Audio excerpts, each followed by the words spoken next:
This is an intro. Who needs an intro? I don't need an intro. This is just a vape show. It's just a vape show. Vape show.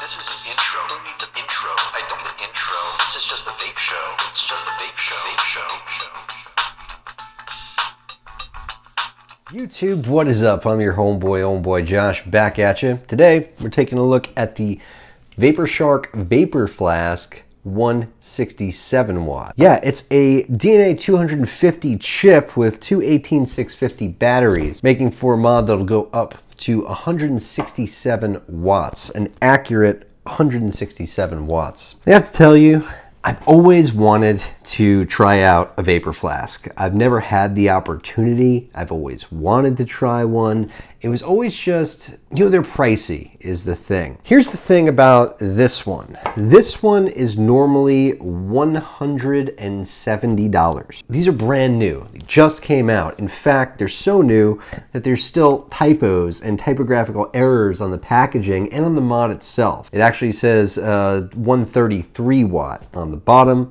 and all the packaging says 133 watt as well. Right now, thecloudyvapor.com has them on sale for $150. So it's not Team Cheap Mod or anything like that, but I mean, it's not, you know, Team Chemo or anything like that either, you know. It's a good mod for the money, is what it is. This was sent on over free for the purpose of this review from thecloudyvapor.com until they get the numbers sorted out on the bottom and on the packaging.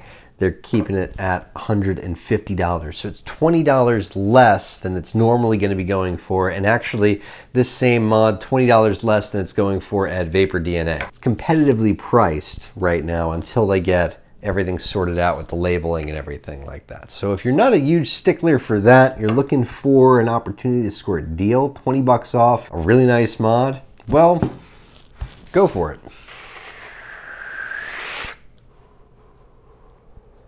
I have to tell you, the VaporFlask, every bit as comfortable as people say it is. It's super nice in the hand. It's like the perfect measurements for you to wrap your hand around it like this, and for your thumb to be in this little valley right here, and for your trigger finger to be right here on the button, which lights up blue when you fire it. It's nice and clicky too. Again, it's comfort. It really is. It's comfort in the hand. It's also comfort in the pocket. Like, it's got that flask kind of shape. So when it's in my front pants pocket, it just kind of hugs my leg, and it's just so comfortable there. There's no sharp edges biting into my thigh or anything like that. It's not uncomfortable in the pocket. It's smooth. The finish is like this really nice rubberized black matte finish. The whole body is anodized aluminum. It's a tough mod. It feels weighty. The one thing that does take some getting used to with the flask is the shape. You know, it's not like a box where you can switch hands just that simple and go to, you know, vape it like you would a box mod. You know, if you put it in your left hand this way and want to use your trigger finger that, it doesn't feel right. It doesn't feel right at all. It feels completely wonky in the hand that way. Turn it around, fire it with your thumb, and it's fine.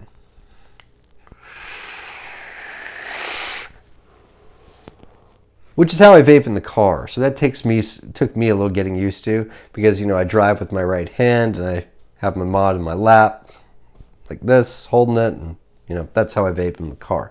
So that takes a little getting used to for me. So comfortable. It's the perfect weight. It's the perfect distance from, you know, thumb to forefinger when I'm firing this way. Perfect distance from thumb to forefinger when I'm firing this way. It just feels wonderful in the hand. It's so perfectly ergonomic, perfectly designed in that fashion. Everything on it works very well. I really like the way that the buttons, the wattage up and down buttons, are right here on the bottom and the sides. That's really nice and accessible. I might switch them around in escribe, make this one on the right go up and this one on the left go down, because I keep triggering the wrong one.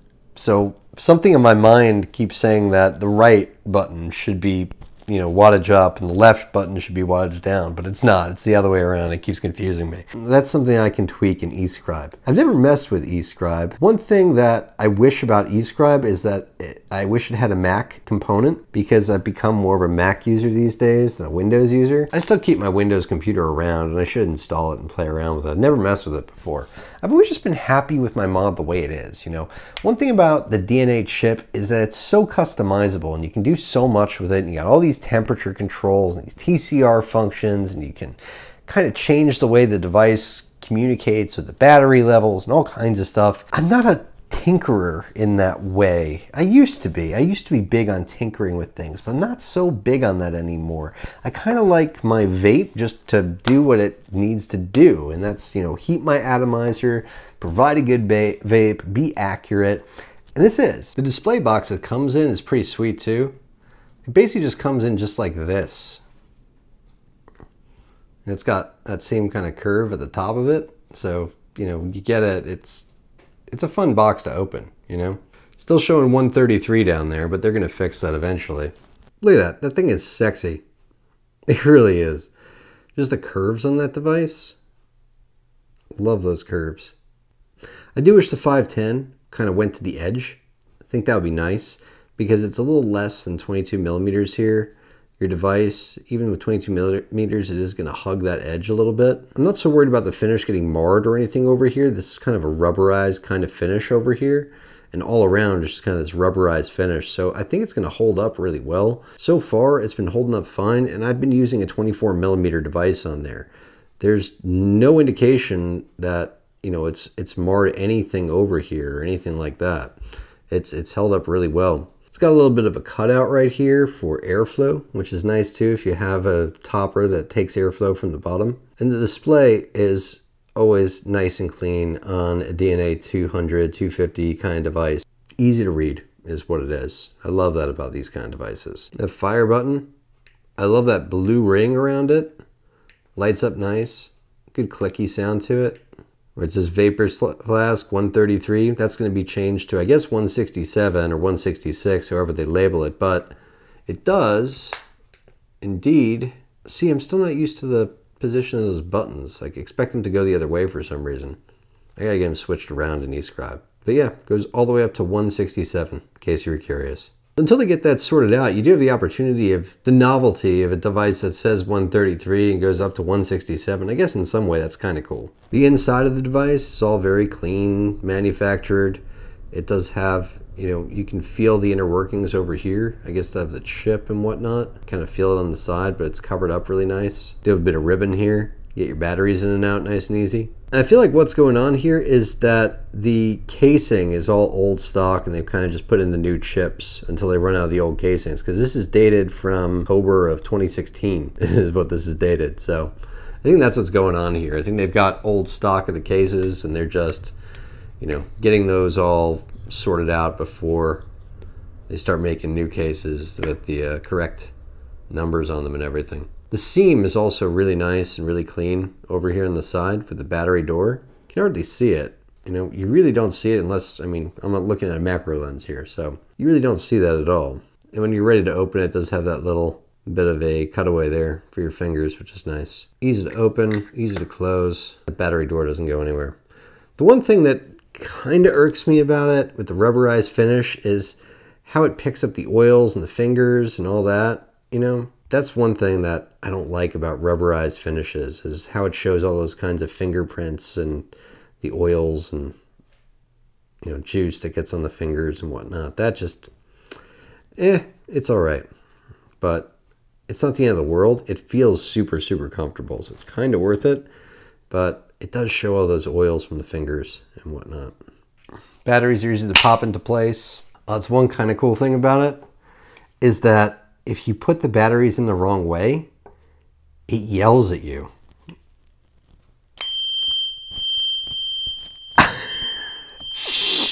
Chill out, Jesus. It gets so mad if you put the batteries in the wrong way. But it's nice that it lets you know, you know? It closes up really nice, really seamless. At first, honestly, I was hunting around for the battery door because I couldn't find it at first.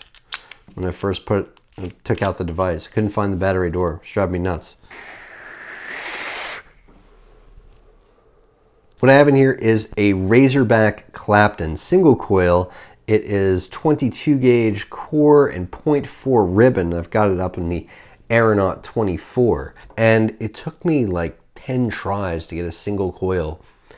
I hope one day I'll be able to put a tutorial together, because Dwayne Rambo and Teus CFDP from Coil Wars had some great tips for putting that coil together.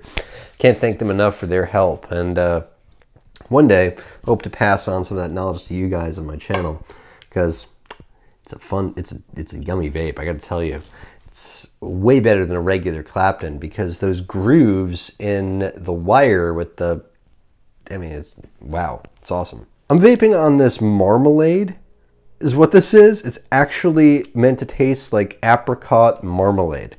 This is sent on over, I got this box from Elevate. I think they're like a distribution company or something is what it is.